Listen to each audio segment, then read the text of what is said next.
Egypt. Egypt అనగానే మనందరికీ కూడా పిరమిడ్లు, మమ్మీలు, ఫారో రాజులు, హాలీవుడ్ మమ్మీ సిరీస్ సినిమాలు ఇవన్నీ గుర్తొస్తూ ఉంటాయి. ప్రపంచంలో ఉన్న మిగతా దేశాల చరిత్ర అంతా ఒకలా ఉంటే ఈజిప్ట్ చరిత్ర మాత్రం ఎంతో ఆసక్తిగా, ఆశ్చర్యం కలిగించేలా ఉంటుంది. అసలు ఈ పిరమిడ్లను ఎప్పుడు నిర్మించారో, ఎలా నిర్మించారో ఖచ్చితంగా ఎవరికీ తెలియదు. సమాధుల కోసం పిరమిడ్లు నిర్మించాలని వాళ్ళకు ఎందుకు అనిపించిందో ఎవ్వరికీ తెలియదు. వాళ్ళ బొమ్మల భాషలో ఉన్న చాలా బొమ్మలకు సంబంధించిన అర్థం ఏంటో అర్థం కాదు. ప్రాచీన కాలంలో అలాంటి భాషను వాళ్ళు డెవలప్ చేసుకోవడం చాలా ఆశ్చర్యంగా అనిపిస్తుంది. వీటితో పాటు అక్కడి మమ్మీలు, సమాధుల రహస్యాలకు లెక్కే లేదు. వాటి గురించి తెలుసుకునే కొద్దీ మనకు ఈజిప్ట్కి వెళ్ళి అవన్నీ చూడాలి అని అనిపిస్తుంది. మీరే మరో పురాతత్వవేత్త అయినా ఆశ్చర్యం అక్కర్లేదు. ఎందుకంటే ఏదైనా రహస్యాన్ని ఛేదించడంలో ఎంతో సంతృప్తి ఉంటుంది. ఎవ్వరికీ తెలియని ఈజిప్ట్ రహస్యాన్ని ఛేదిస్తే ప్రపంచం టన్నుల కొద్ది ప్రశంసలు కురిపిస్తుంది. అందుకే ఇప్పుడు మనం కాలాన్ని వెనక్కి తిప్పి ఈజిప్ట్కు వెళ్దాం. అక్కడి రహస్యాలను తెలుసుకుందాం. వాటిపై ఉన్న విశ్లేషణల గురించి కూడా తెలుసుకుందాం. నంబర్ 1, ఒరియన్ నెబ్యులాకి పిరమిడ్లకి ఏంటి సంబంధం? మీరు రాత్రి వేళ ఆకాశంలో చూస్తే ఒరియన్ నెబ్యులా పక్కన 3 నక్షత్రాలు వరుసగా ఒకే రేఖపై ఉంటాయి. ఆ 3 నక్షత్రాల లాగానే భూమిపై ఈ 3 పిరమిడ్లను నిర్మించారనే వాదన ఉంది. దీనికి ఎలాంటి ఆధారాలు లేకపోయినా Orion's belt of the constellation Orion కి పిరమిడ్లకు సంబంధం ఉందని చాలా మంది నమ్ముతున్నారు. ఒరియన్ బెల్ట్స్ లోని నక్షత్రాలకు ఒరిసిస్ కి సంబంధం ఉందని చెబుతారు. ఒరిసిస్ అంటే ప్రాచీన ఈజిప్టుల దేవుడు. ఆయన చనిపోయిన వాళ్లకు తిరిగి మళ్ళీ జన్మని ఇస్తాడని నమ్ముతారు. ఈజిప్టియన్లకు పునర్జన్మపై చాలా నమ్మకాలు ఎక్కువగా ఉంటాయి. అందువల్ల ఆ 3 నక్షత్రాలకు పిరమిడ్లకు లింక్ ఉందా అనే డౌట్ ఉంది. నంబర్ 2, టూటన్ ఖామన్ సమాధి పగబడుతోందా? ఫారో రాజైన టూటన్ ఖామన్ సమాధిని ఓ పెద్ద గదిలో ఉంచారు. 1922లో ఆ గదిలోకి పురాతత్వవేత్త హోవార్డ్ కార్టర్ తన బృందంతో కలిసి వెళ్లారు. లోపల వాళ్లకు స్మారక చిహ్నం లాంటి ఓ ఫలకం లభించింది. దానిపై మూసి ఉన్న సమాధిని తెరిచిన వారికి తీవ్రమైన శిక్ష తప్పదు అని రాసి ఉంది.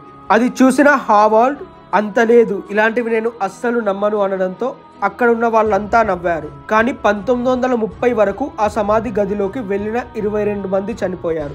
వాళ్ళ కుటుంబ సభ్యులు కూడా చనిపోయారు. అలా ఎందుకు జరిగిందో ఇప్పటికీ ఎవ్వరికీ తెలియదు. సమాధి గోడలపై, శవపేటికపై రాసిన విషయం వల్లే వారు చనిపోయారని భావిస్తున్నారు. నిజంగానే విషం రాసి ఉందా అనేది తెలియదు. Number 3, Giza pyramid. Pyramid of గీజాలో రహస్య గదులు. గీజా పిరమిడ్ పై ఫోకస్ పెట్టిన పురాతత్వవేత్తలు 1993లో ఉపవాత్ 2 అనే చిన్న రోబోని పిరమిడ్ లోపలికి పంపారు. దక్షిణం వైపున ఓ చిన్న డోర్ ఉంది. ఆ డోర్ ని దాటి ఆ రోబో లోపలికి వెళ్ళింది. అక్కడ ఖాళీ ప్రదేశం కనిపించింది. ఇంకొంచెం ముందుకు వెళ్ళగా అక్కడ మరో డోర్ కనిపించింది. ఆ డోర్ సంగతి ఏంటో ఎవ్వరికీ తెలియలేదు.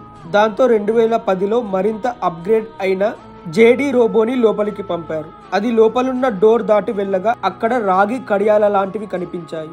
అలాగే రెడ్ కలర్ పెయింటింగ్స్ కనిపించాయి. అవి ఎందుకున్నాయో అర్థం కాలేదు. అలాగే ఆ చీకటి గదిల్లోకి మనుషులెవ్వరూ వెళ్ళకపోయినా ముందు పంపిన రోబోకి, దాని తర్వాత రెండోసారి పంపిన రోబోకి మధ్య ఎవరో వెళ్ళినట్లుగా గోడలపై గీతలు ఉన్నాయి. అవి తాజాగా ఉన్నాయి. మరి లోపలికి ఎవరు వెళ్ళి ఉంటారో అర్థం కాలేదు. నంబర్ 4, పిరమిడ్లను ఎలా నిర్మించారు? పిరమిడ్లను చూస్తే కొండలలాగా ఉంటాయి. 4 వైపులా సమానంగా ఉన్న చతురస్రాకార రాళ్లను ఒకదానిపై ఒకటి నిలబెడుతూ పిరమిడ్లను నిర్మించారు. ఆ రాళ్ల మధ్యలో గ్యాప్ అన్నదే లేదు. ఆ గ్యాప్ ను సున్నపు రాళ్లతో పూడ్చారని కొందరు, అలా జరగలేదని మరికొందరు వాదిస్తున్నారు. ఇక ప్రతి పిరమిడ్ అన్ని వైపులా సమానంగా ఉంటుంది. 4500 సంవత్సరాల ముందు వాటిని అంత పర్ఫెక్ట్ గా ఎలా నిర్మించారో తెలియదు. పైగా అంత పెద్ద రాళ్లను ఒకదానిపై ఒకటి నిర్మించేందుకు వాళ్ళు ఏ టెక్నాలజీ వాడారో తెలియదు. పిరమిడ్ కి ఒకవైపు ఇసుకను మేటలా వేస్తూ, ఆ ఇసుకపై దుంగలను దొర్లిస్తూ, ఆ దుంగలపై రాళ్లను ఉంచి పైకి తీసుకెళ్లి ఉండొచ్చేమో అనే అంచనా ఉంది. నంబర్ 5, పిరమిడ్ లో అంతర్గత రహస్యం. 2016లో ఇన్ఫ్రారెడ్ థర్మోగ్రాఫిక్ పరిశోధన జరిపారు.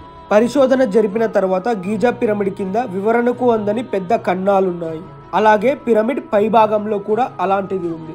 కింద ఉన్న కన్నాలను గదులుగా అనుకోవచ్చు, లేదా భూమి లోపలి నుంచి వెళ్లేందుకు రహస్య సొరంగ మార్గాలు అనుకోవచ్చు.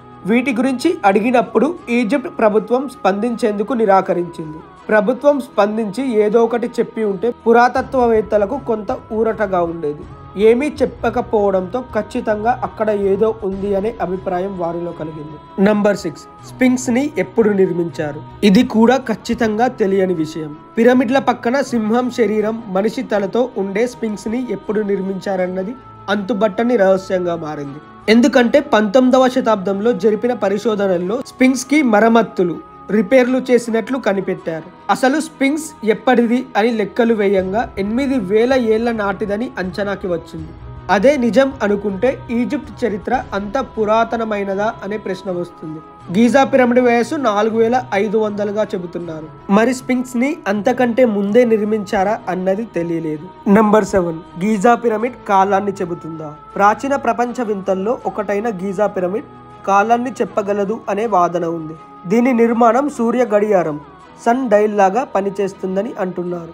రాళ్లలోని గుర్తులపై ఈ పిరమిడ్ నీడపడే విధానాన్ని బట్టి గంటల లెక్క తెలుస్తుందని పురాతత్వవేత్తలు చెబుతున్నారు.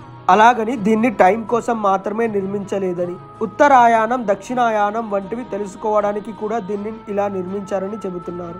తద్వారా రోజులు, నెలలు, సంవత్సరాలను ఈజిప్టియన్లు లెక్కించేవారని అంటున్నారు. కానీ ఇందులో ఖచ్చితంగా ఆధారాలు మాత్రం లేవు.